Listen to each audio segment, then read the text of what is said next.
Hello, Ione. Ione, yes, how are you? Ione, is it? Yes, yeah, Karl. Pleased to meet you. Ione Christensen is a real sourdough. She picked me up in Skagway and drove me to Whitehorse in Canada. Ione is 85 years young and full of energy and plenty of stories. She was the first female mayor of Whitehorse and is a former senator of Yukon. She actually grew up in Dawson City, but there is more. She has a sourdough that's more than 120 years old.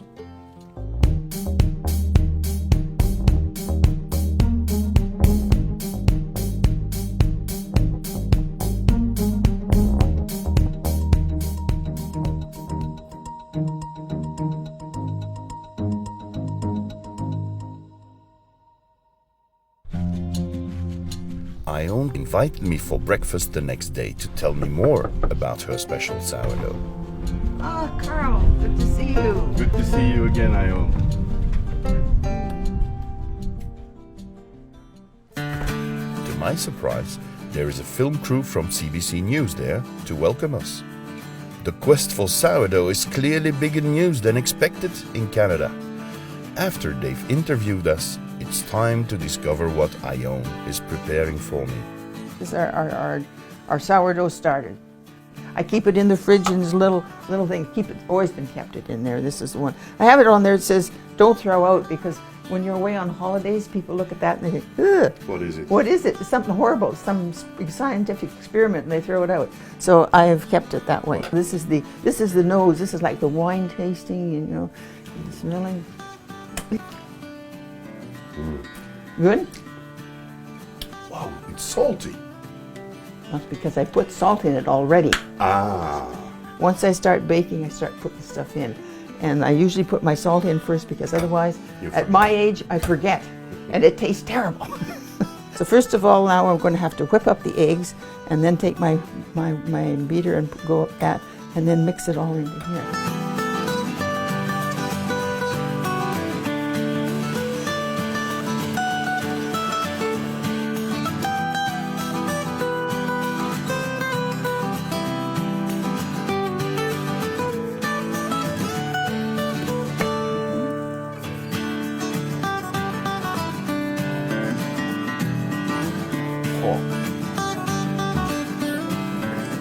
This is really a great waffle, and it's made with sourdough. How nice is that? After tasting the waffles with blueberry jam and cream, it's time for some sourdough insights from Ione. There you are. So, Ione, what makes your sourdough so special? Well, I know for sure that it started in Dyea with my great-grandfather and his 4 sons, who came up in 1897, 98. And it's been in the family ever since. Why was the sourdough so important for the Stampeders? Bread, as we know, is sort of the staff of life. It's part of everything that you do. There was no stores. You couldn't go and buy yeast, or you couldn't go buy baking powder or anything. They had flour, lots of flour. And so they had to have something to make their hot cakes or their biscuits or their bread. And when they were traveling on the trail, you know, every 4 days or so, they would make their biscuits, and then they would fry them in the pans, or they would have bury it, you know, make a Dutch oven and bury it in sand. Why is it important for you to have that sourdough in the library? Well, I think I'm a passionate Yukoner, and I feel that I'm more than a family sourdough. I feel that this is the Yukon sourdough, because it's probably, if there's anybody else that has it here in town, mostly it's from this. What makes you a sourdough?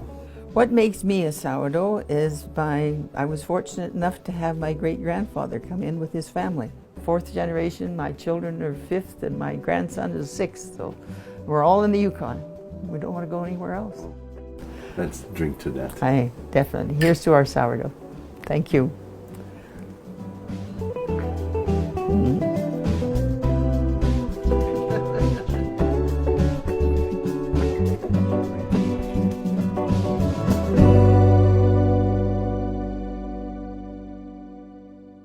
With Ione's sourdough sample and the stomach filled with delicious waffles, It's time for the last lap of our quest. And this we do in style. Pleased to meet in you. good company of Ariana. And off we go for a long trip down to Dawson City.